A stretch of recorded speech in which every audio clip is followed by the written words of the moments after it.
Alice Angel from Bendy and the Dark Revival, as well as Bendy and the Ink Machine, is probably one of the most interesting characters I've come across in a long time, as well as being hot. But, anyways, something that really interests me and that I noticed were her mental illnesses. I see a few videos touching on the subject that she has split personality disorder, and that's kind of obvious, but they never go into detail, and they never talk about the other one that I've figured out myself. So I kind of just wanted to make a video talking about that, because I think it's really interesting.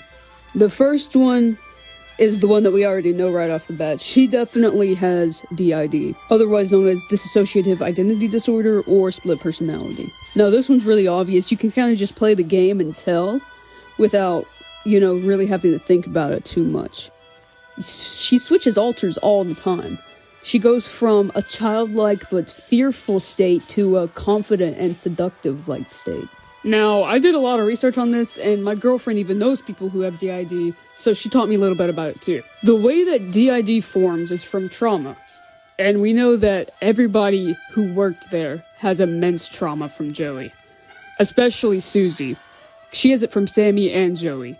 Because, so Susie was somewhat of a narcissist, and the way that narcissists work is they usually cannot handle any criticism whatsoever, can't handle being not important, right?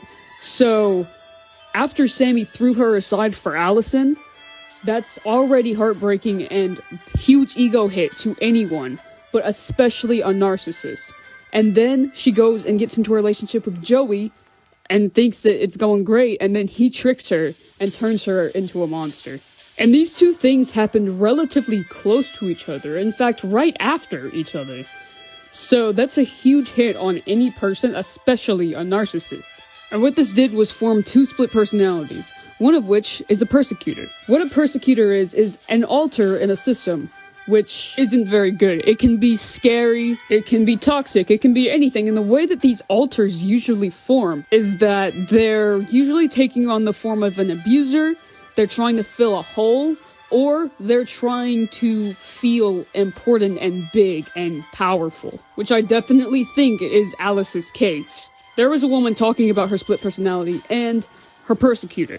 Her persecutor was this big, scary, shadowy figure, and he would always try to hurt, he was just trying to be scary and powerful and was just not great.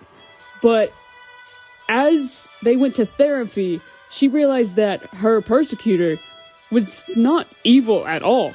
In fact, it was just scared and was trying to take on the form of the biggest, scariest thing that it could think of. This could be Alice's case as well. She feels scared and helpless and just confused, so she tries to become the scariest thing that she can think of, the demon that is Joey Drew. Because think about it, Joey Drew is known for being very manipulative. In fact, in one of the tapes, it's proven that he seduced Susie. Who would have thought? Me having lunch with Joey Drew. But I gotta say, he wasn't at all what I expected. Quite the charmer. He even called me Alice. I liked it. Now, how does Alice act in the games? She is very seductive. Where would she have learned that from? Because in the audio logs as Susie, she doesn't seem very seductive. She's just happy and joyful and childlike. But as Alice, she's extremely seductive, and she manipulates, just like Joey did right before she died. Now, I want to talk about her other side, which I'm probably not going to talk about as much, because it's not really as important as her persecutor. This other side of Alice is what some would call a little. And what a little alter is honestly, it's in the name. They are childlike altered. They are just childlike all around. But the really bad part of this, especially since there's only two alters in Alice, one of which is a persecutor and the other is a little, which is honestly the worst matchup that could possibly happen. A sadistic, evil demon versus basically a child. There's nothing to protect that child in there. This little of hers seems very scared and nervous and confused, but also still has that childlike spark every once in a while, such as in the Dark Revival. I'll put it up here right now. Let's all play a game of riddles. Riddles?